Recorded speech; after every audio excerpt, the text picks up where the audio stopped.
today is 18 November 2012.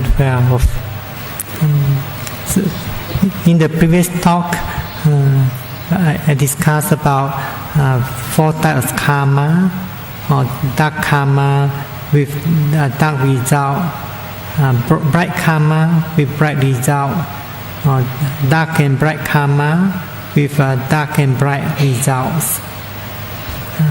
And the fourth karma is karma that is neither dark nor bright, with neither dark nor bright result, which leads to the destructions of karma. It is explained in the scriptures as the volition to abandon the dark karma with dark results, and the volition to abandon the bright karma with bright results, and the volition to abandon the dark and bright karma with dark and bright results. So what is this volition? These volitions presence at the time when one attains the 4 stages of path knowledge. To attain the 4 stages of path knowledge, one has to develop the Noble Eightfold Path. As you know, Noble Eightfold Path is known as Magga Satya. So when one has fully developed this path, then one would attain the 4 stages of path knowledge. So when one attains all the 4 stages of path knowledge, then one also realizes the other noble truths. In the text, it says that when one sees one of the truths, one also sees the other truths.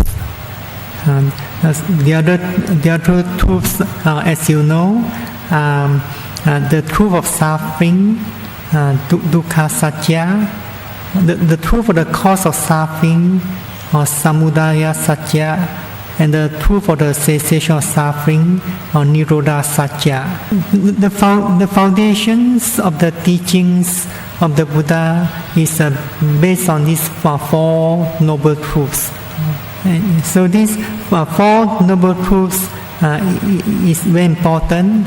It is the essence of the teaching, and can be verified or realized through one's personal experience. It is not speculative. And to realize this truth, you do not go outside to search for it. One can find this truth in oneself. So you can experience, for example, the first noble truth in you. You can also find the cause of suffering in you. So even the path, which consists of 8 factors, is also can be found in you. So where do you experience the suffering? Where do you feel the suffering? You feel or experience suffering in your mind. You also feel or experience happiness in the mind. So we can say suffering is born in the mind. So should be overcome within the mind. So what should be overcome or abandoned in order to experience cessation of suffering? You have to abandon the cause of suffering, which is tanha, and other defilements are also the cause of suffering. To attain cessation suffering, one has to abandon the cause of suffering. So one has to remove the cause, which can be found in the mind, lying latent in the mind all this time. So we can say that we have to renounce this internal tanha, or the internal attachments to the external world or to the external objects. We cannot attain cessation suffering by renouncing or remove away the external objects, abandon the external objects. So to abandon the cause of suffering, one has to fully understand the truth of suffering. So as you know, the truth of suffering, birth is suffering, or old age is suffering, or death is suffering, physical pain is suffering, or mental grief is suffering, despair is suffering, or associate with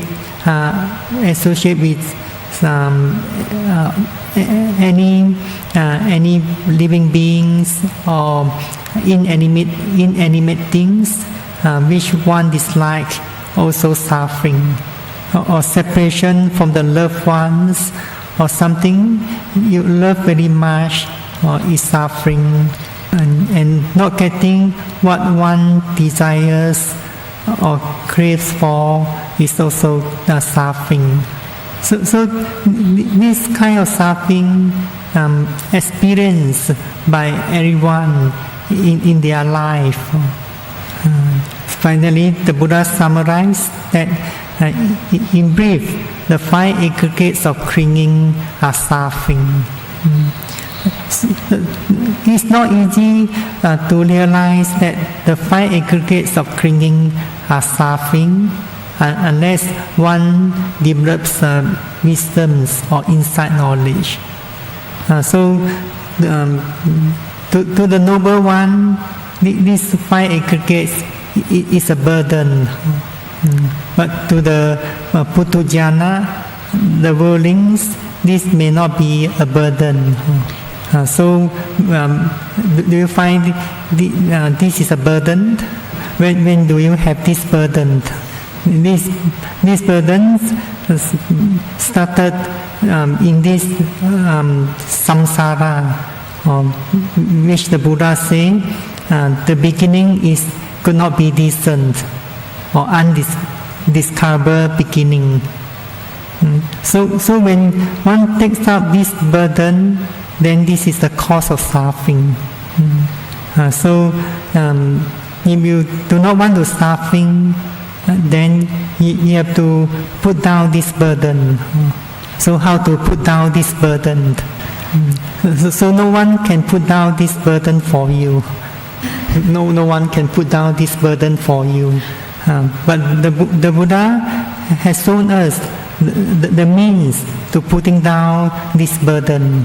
That is by practicing the path leading to the cessation of suffering, or in other words, to develop Magga Satya. So that's why the passing away of the Arahant or Samma Sambuddha or Pācceka Buddha is known as Khanda Paridimana. Finally, the noble one can put down this burden. So to rightly understand that 5 aggregates of clinging are suffering, one has to be mindful of these 5 aggregates of clinging as they really are. In other words, one has to be mindful of all the mental phenomena and physical phenomena as they really are. So when one develops mindfulness, which is one of the factors, the path, one at the same time, at the same moment, develops the Eightfold Path. It is because other factors of path cannot arise without mindfulness or right mindfulness.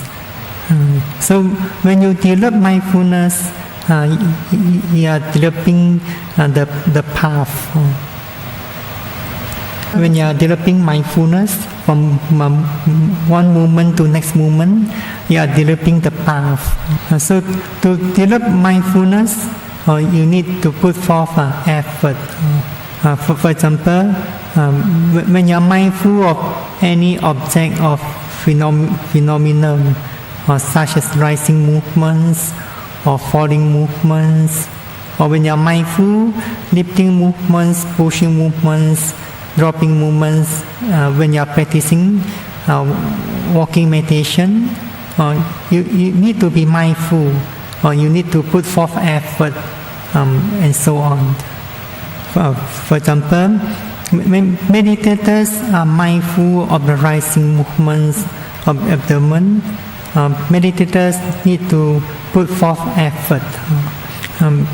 When there's effort, then meditators will be able to become aware of the rising movements.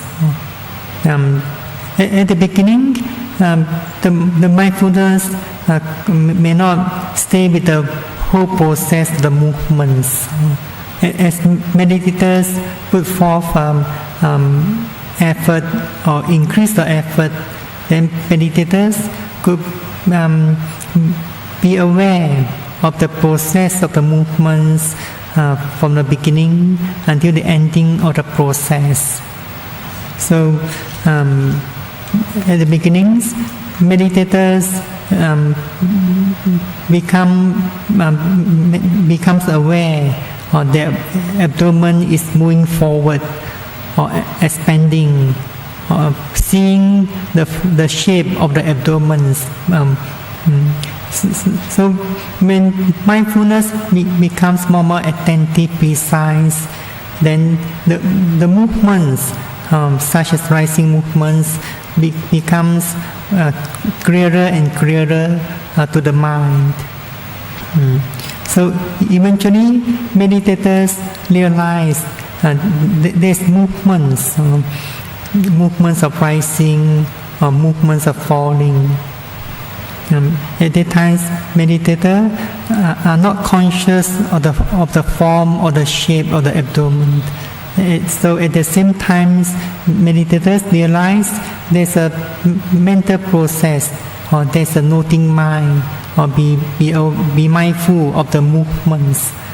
So with the constant and continuous mindfulness, then the awareness will stay with the process of movements, process by process. So this is concentrations. These three factors, effort, or right mindfulness, right concentration, are known as samadhi magga. Then at each moment of mindfulness or awareness, the factor of right thoughts plays the role or the function that is directing the mind towards the object. So with these factors of right thoughts, it helps to the arising of the right understanding. So when meditators are able to put constant and continuous mindfulness, or put forth effort, and mindfulness becomes constant and continuous, then gradually meditators realize the relationship between the phenomena and the arising of the noting mind. Then, when concentration becomes deeper, meditators begin to realize that the arising and passing away of the phenomena. For example, one process of movements arises and passes away, then there will be another process of movements arises and passes away. If the concentration is not deep enough, meditators could not realize the arising and passing away of the movements or other phenomena clearly. When mindfulness strong, concentration is deep enough, or meditators could perceive the constant arising and passing away of the phenomena. So in other words, when meditators attain vipassana samadhi, then they begin to realize the three common characteristics of the mental and physical phenomena. When meditators keep on striving, then they will be able to realize that the noting mind is also not permanent or subject to arising and passing away. So when meditators realize the three common characteristics of mental and physical phenomena through their personal experience, this is what we call right understanding. So in the practice of mindfulness meditation, vipassana meditation, when meditators attain vipassana samadhi, that vipassana samadhi is known as right concentration. So this vipassana samadhi is also known as khanika samadhi, momentary concentrations. So in other words, meditators realize the movements or any phenomena arising and passing away very instantly. So when there's enough effort, meditators will be able to perceive the constant and instant arising and passing away of the mental and physical phenomena for a period of time. So at that time, the Panya Magga is fulfilled.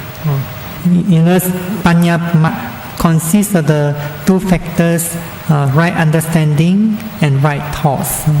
So if the concentration is not enough, then this right understanding is not able to arise.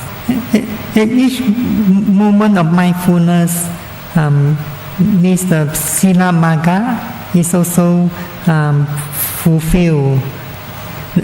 As you know, Sila Magga consists of the three factors, right speech, right actions, and right livelihood.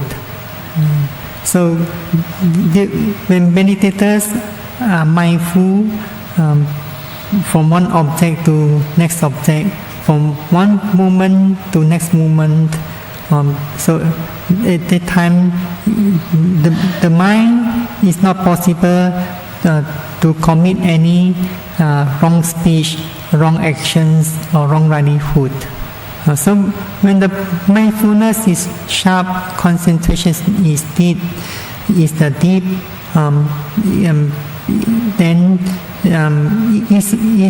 it's also not possible to at the times unwholesome thought arise.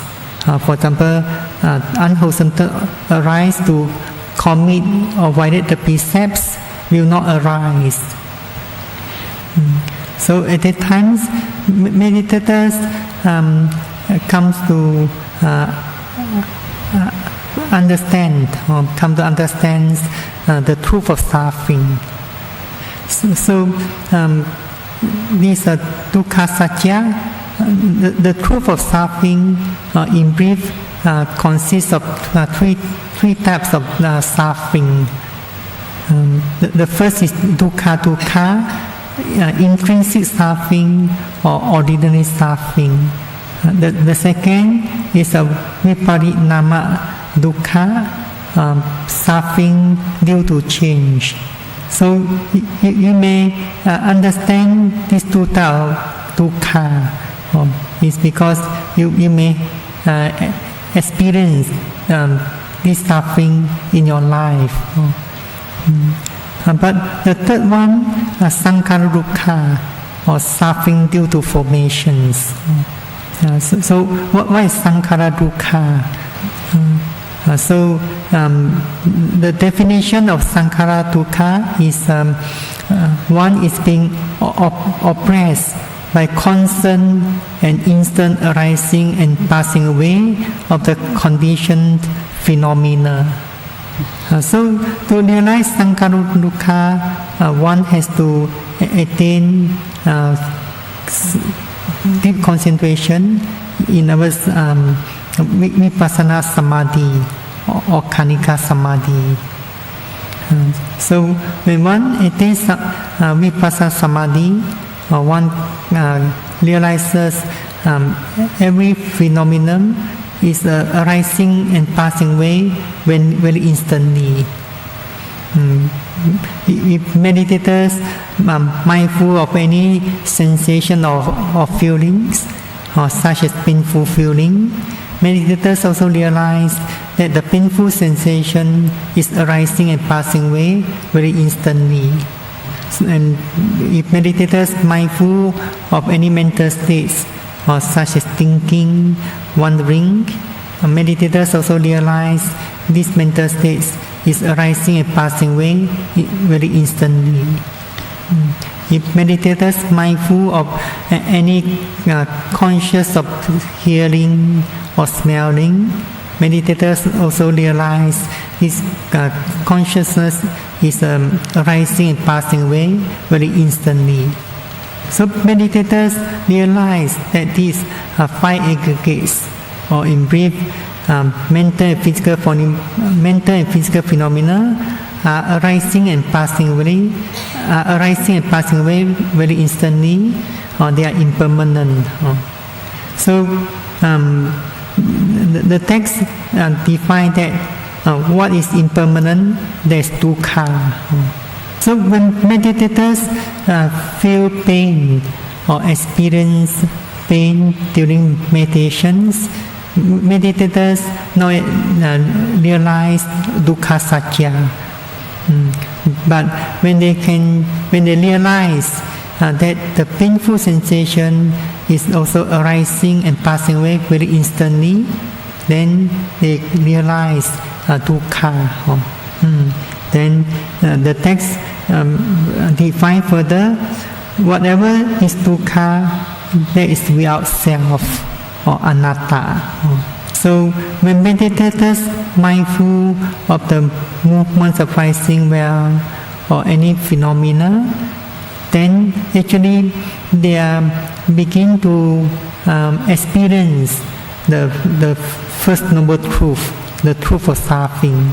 And it is not only these five aggregates are impermanent, dukkha and anatta, even the causes and conditions that produce these aggregates are also impermanent, dukkha and anatta, without self. So do you think the cause and condition is permanent or impermanent? So if the cause and conditions are permanent, then it's impossible to attain enlightenment. So when the mindfulness is sharp, concentration is deep enough, then you realize all these phenomena are impermanent. So do you think that the phenomena will be moving from one place to another place? Do you think any of these phenomena will be moving from one place to another place? Do you think the phenomena will be moving from one place to another place? No, sir. According to commentary, actually the absolute reality of Paramasatya, any phenomena arise and pass away at the very same place.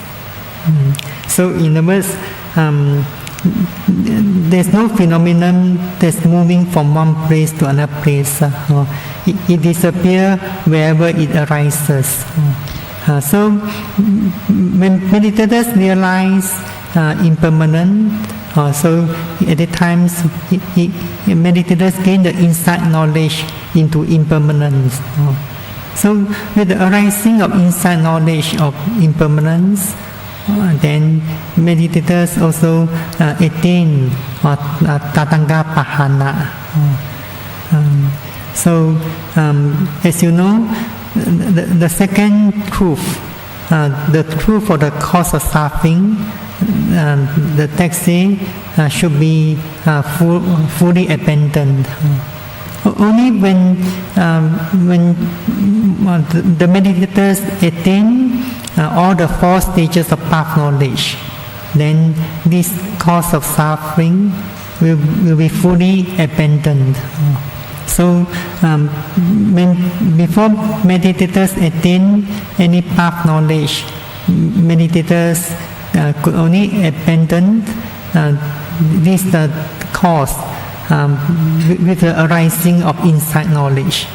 So meditators also attain what we call cessation, but not completely, but can be called Tatanga Pahana Nirodha. So with the arising of insight knowledge, then this cause of suffering, tanha, is abandoned by the insight knowledge. So when this tanha is abandoned at that moment, then clinging also cannot arise. Upadana is also abandoned. So when there's no clinging or upadana, then there's no new becoming. Or in other words, one will not create any new karma that cause rebirth, old age, death, despair, and so on. So when meditators are practicing mindfulness diligently, then this path will be developed. But this path is still known as mundane path. It is known as mundane path is because the mind is not yet free from taints or asawa or any defilements. So if meditators put more and more effort and keep on striving, then they may be able to attain various stages of insight knowledge. So when meditators attain, for example, the first path knowledge, Sotapatti Magga, then at that times defilements, ditthi, wrong view, and doubts, vichikicha will be uprooted. So at that moment, meditators attains supramundane path. So at that moment, volitions will be arising together with the first path knowledge and abandon some the karma or some of the karmas. In other words, a noble one who has attained the first stage of path knowledge, then he will never take rebirth in the four apaya world again. In other words, whatever dark karma that he had done in the past that can cause him to fall into a paya world will no longer effective. So that volition that arises with the Sotapatti Magga is known as karma that is neither dark nor bright, or with neither dark nor bright result, which leads to the destruction of karma. So when vipassana meditators develop mindfulness, actually at that times they are also experiencing the Four Noble Truths. So we can say that this vipassana meditation is based on the teachings of the Four Noble Truths. So when meditators be mindful of any phenomena, at that times they could be mindful of the first Noble Truth, or they could be mindful of the second Noble Truth. So when meditators are mindful of rising movements, falling movements, if they could realize that these movements are arising and passing away instantly, then they are experiencing the truth of suffering at that moment. So when they are mindful of any mental defilements or mental hindrances, if they could realize that these defilements or hindrances are also arising and passing away instantly, at the times they are also realizing the truth of suffering. If their realizations of the three common characteristics are very clear, deep, then relatively the defilements also become less and less. When the realizations of three common characteristics are clear, deep, and constant and continuous, then they would make progress in various stages of insight knowledge. If the realization of three common characteristics is not clear and deep, then meditators could not make progress in the stages of insight knowledge. So when meditators attain all the four stages of path knowledge, then all the karmas will come to cessations. So in other words, noble one, or such as Samma Sambuddha, Pajjika Buddha, Arahant, will never commit any evils. They shall continue to do good, but this cannot be called karma. It's because ignorance and craving for existence are uprooted. If one aspire to attain cessation of karma, then one has to develop the Noble Eightfold Path. But this path is consists of two. One is mundane path, the other one is supra-mundane. Mundane path is practiced by the worldlings or those who have not yet attained any path knowledge. But the supra-mundane paths are practiced by the noble ones. So when one attains the supra-mundane path, at that moment one also realizes the Four Noble Truths. So that's why we say this truth is noble truth, because this truth has been penetrated by the noble ones. So if anyone aspires to become noble one, then they have to realize this Four Noble Truth through their personal experience or direct experience. So that's why this truth is also known as noble making truth. So do you wish or aspire to become a noble one? So if you wish to become noble one, you have to develop this path all the time. So this path is not only developed during intensive retreats, it also can be developed in your daily life. So do you have this path with you? So this path is, as I mentioned earlier, consists of 8 factors. They are all mental factors. They are part of Cetasika also, but they are all 8 mental factors. Right understanding is also one of mental factors. Right thoughts is also one of the mental factors. Right speech, right actions, right livelihood, right effort, right mindfulness, right concentration. All these are factors of the mind. In your daily life, you may develop one factor with a combination of other factors and so on. So one should not only appreciate the path taught by the Buddha, one must practice it in one's daily life. So some people learn about the teachings of the Buddha, but they do not know the Four Noble Truths.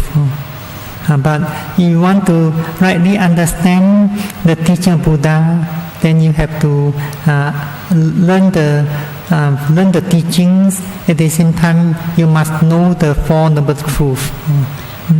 Here, knowing the Four Noble Truths means one has realized the truth by attaining the 4 stages of path knowledge. So the Buddha says, one who has learned the teaching but does not know the Four Noble Truths, it's just like the rain clouds that produce the thunder but does not produce rain. Then the Buddha says there are rain clouds that produce rain but does not produce thunder. And there are rain clouds which produce thunder and rains. So which type of rain cloud? Which type of rain cloud will belong to? So the first, those who learn the teaching but do not know about the Four Noble Truths. So just like the rain clouds, they produce thunder but does not produce rain. So those who have not yet learned the teaching but they know the Four Noble Truths, just like those rain clouds that do not produce thunder but produce rain. So those who do not learn the teaching, who do not know the Four Noble Truths, like the rain clouds, or they do not produce thunder nor rain. So those who have learned the teaching and know the Four Noble Truths, they are like the rain clouds that produce thunder and rains. So it is important to know the truth through your experience. The truth cannot be realized by merely learning from the book or hearing from others. So I wish every meditators be heedful the teachings and always remember the teaching of Four Noble Truths and the 8 factors of the path, and practice it diligently until you attain all the 4 stages of supramundane path and realize the Four Noble Truths. สาธุ